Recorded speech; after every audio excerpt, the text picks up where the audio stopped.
So the big reel for Adepticon was, of course, Slaanesh. We were teased this hours before, and then it was revealed that we were getting a brand new Keeper of Secrets. And when I saw this, I thought, yeah, this isn't Games Workshop. This isn't what Games Workshop are about. And I probably would have been right about maybe 5 to 10 years ago. They certainly went through a phase of doing more sort of cartoony products and models, but looking at this, I thought this is too realistic. Looking at the kind of the musculature and the anatomy and the facial details, everything about it screamed sort of realism to me, and it just looks like an amazing model. And I don't want to discount any of the models Games Workshop have done over the years, but this for me is just another step above the bar that they had set for themselves before. So looking at kind of like the Bloodthirster and Fate Weaver and the Great Unclean One, the detail that have gone into those greater demons, you can see how this fits in with those four. And it took me a little while to realise that, to take a step back and put them next to each other and think, yeah, okay, it does belong within these four models. Maybe not so much the Bloodthirster, but definitely Fate Weaver and the Great Unclean One. And then I kind of dissected them all because I was very unsettled when I saw it first of all, and I couldn't really put my finger on it. And I didn't want to dismiss it, I hate this model, I don't like it. It just felt a bit odd, it felt a bit off. So I looked at it and I thought, okay, what is it about it? Well, first of all, it's not traditionally Slaanesh. And what I mean about that is, before, if it was Slaanesh, it was the excess of putting boobs on things, you know, and having females and the excess of sexual pleasure and really talking and focusing on that side of things.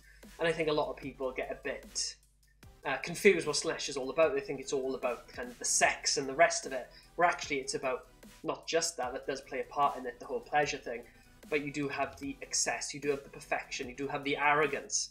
And reading some of the Horus Heresy, especially Fulgrim, not overtly focused on the sex, but overtly focused on perfection, about being the best you can be through, you know, some reasonable means, you know, and, you know, advancing as you would normally, but also through some demonic means, you know, making deals with entities within the warp to strive to be the best you can possibly be. And I think Slaanesh has always been tied to femininity and focusing on kind of the female form.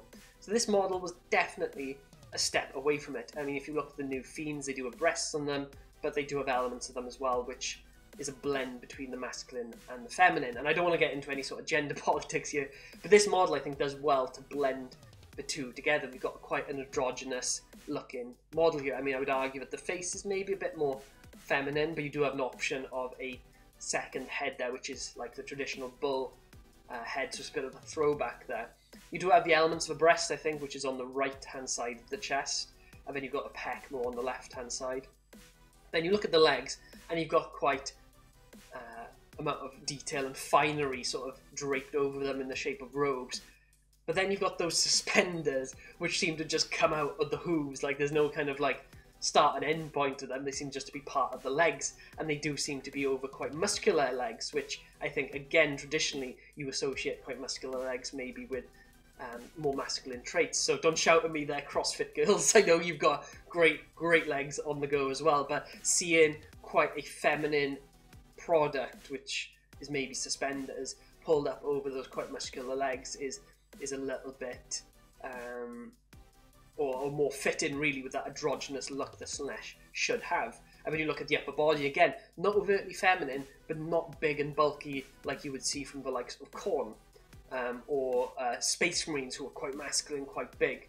And the upper body on here is actually quite athletic looking, and you've got forearms as well, which could be a hint of that kind of the excess of Slaanesh. One of the attractions of being one of their worshippers is you get multiple arms, and you've got these giant crab claws as well, so they've definitely stuck with that. But I think the blend really of using quite feminine things and masculine things and merging them together, Games Workshop have done an amazing job in making that work, so that when you look at it you are a bit unsettled, because, you know, and again, I don't want to get into like gender politics or anything like that, but you do have an idea of what's feminine and what's masculine, and sometimes when those two combine perfectly together, it does throw your sort of your views a little bit. You are kind of a bit thrown a little bit. Is that masculine? Is that feminine? What is it? And this model really does that. It makes you look at it, dissect it, and realise that actually it's a blend of both kind of traditional gender norms put into one model. So it is absolutely fantastic looking model. So as we're working through the different elements in it, I mean, we've got a tail coming out of the end, so it does have that kind of like alien feel still. Like, it is demonic. It is not just focused on like a humanoid form. There is sort of those crab claws and that tail, which does sort of separate it from humans and make it look pretty demonic. And then we've got options as well. So we've got a shield on the right. So that's great to have a choice of different sort of armaments, and it's always good to have choice in general. I think on the other models you did have a load of options of how you could load out your miniature, so it's good to have that. And then we've got the iconic Slaanesh claws. So yeah, I mean, it's a lot to take in this model, but it is absolutely fantastic, and it's definitely an evolution, I think, for Games Workshop when it comes to the Slaanesh range.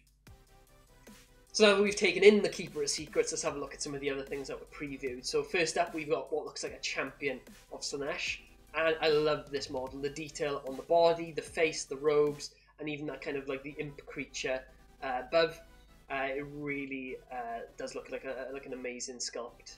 I do love all those details, but also the pose. I mean, I know a lot of people, again, would probably want something with more agility, but I think you've got an element of that with the familiar floating above this guy, but he is kind of like just parading around the battlefield. Like, he knows he's the best and he can like take on whoever comes up against him, and I think that does really convey that other element of Slaanesh that people forget about. It's not that overly sexualization and things like that. It's all about the arrogance. It's all about taking the pleasure in the excess of things that aren't always sexual. Like, you know, this guy, his sort of version of perfection could be martial prowess, or his ability to fight in battle or lead an army, in which case that's where his arrogance comes from. He is very comfortable being that type of person and taking those gifts from Slaanesh and turning it into what his version of perfection is.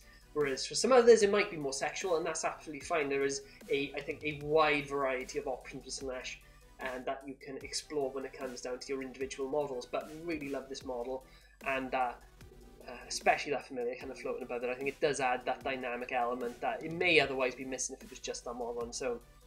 So moving on to the next one, which is the mask, and I absolutely hate it. I'm not going to lie, I mean, I love the first two models, but this one, nah, it's not doing it for me, and I'm not too sure what it is. I'm not too sure if it's the pose, whether it's too theatrical or circus-like. Maybe it's the things, the ruffles around the neck, you know, looking closely up against the face and the mask. It's not the detail that I've just seen in the last two models. It does feel like, what's that model?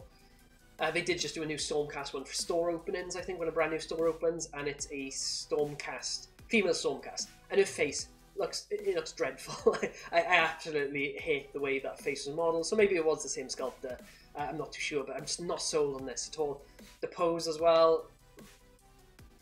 I mean, I know we've seen two quite very stoic, stiff poses almost, but this one I just can't get on board with the pose or the detail. It might be the paint job. I'm not sure. Maybe I need to see it at a different angle.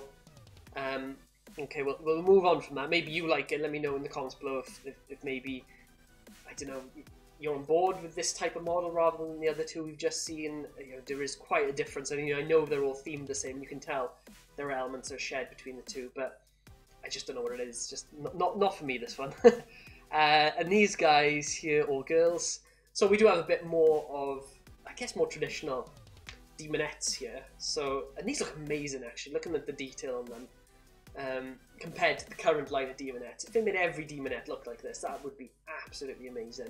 Because these are, I think the facial features are a bit better on this. I mean, I'm still not sold on these as much as I was the Keeper of Secrets or that kind of champion of Slaanesh.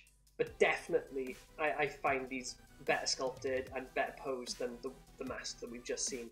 And I think it is more traditionally Slaanesh, because we've got the female form here, we've got a more demonette sort of feel that we've become used to. We've got the claws, we've got all the elements of Slaanesh in this, so it has linked it back to how Slaanesh has always been, I guess, represented within 40,000. And then we've got these coils as well, which look amazing, and we've got this kind of portal with the ripples, which looks like it's active and it's going to do something, so it's great with that.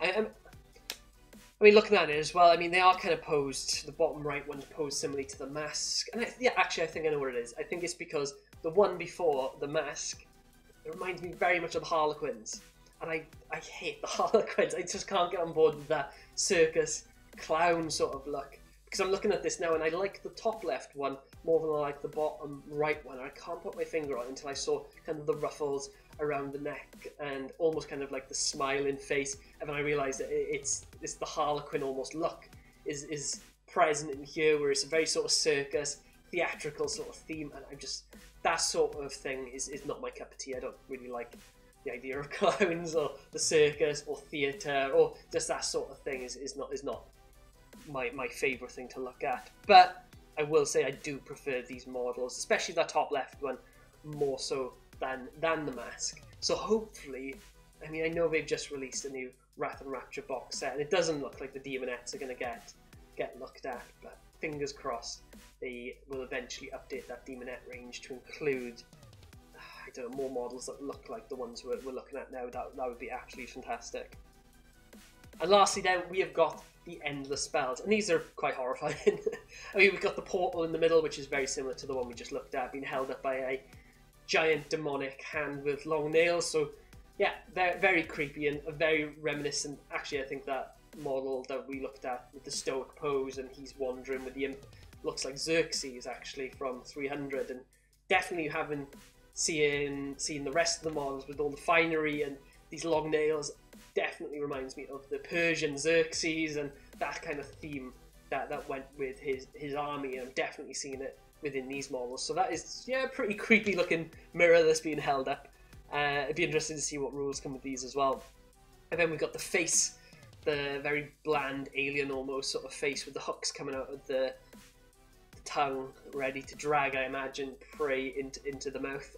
And on the left then we got these spiky things which look like something out of a Saw film, where they're playing a game and they just got to get away from those spikes which are going to shred them apart. So really love all these Endless Spells that they're showing here. It's definitely fitting with the Slaanesh theme and all the other models we've just seen, but I imagine painting up that hand is going to be a bit of a task, because that is like, yeah, it's a different scale really when you think about it. The face and hand, I mean, we've used to be painting, at least I'm used to painting hands and faces on a very small scale, so painting hands and a face on a much larger scale, that will be quite interesting. So brilliant. No, really love a lot of what I've seen here from the Slaanesh, and I really hope that there's more releases from them in the future. Guys, that is the end of today's episode. Really hope you've enjoyed, and I'm sure you have, because that's a lot of models. I'm sure there's something for everyone in those previews. But what has been your favourite model from Adepticon? Has it been the Slaanesh? Has it been the Warcry? Or has it been the Endless Spells? Let me know in the comments below. What has been your pick of what's been shown this week?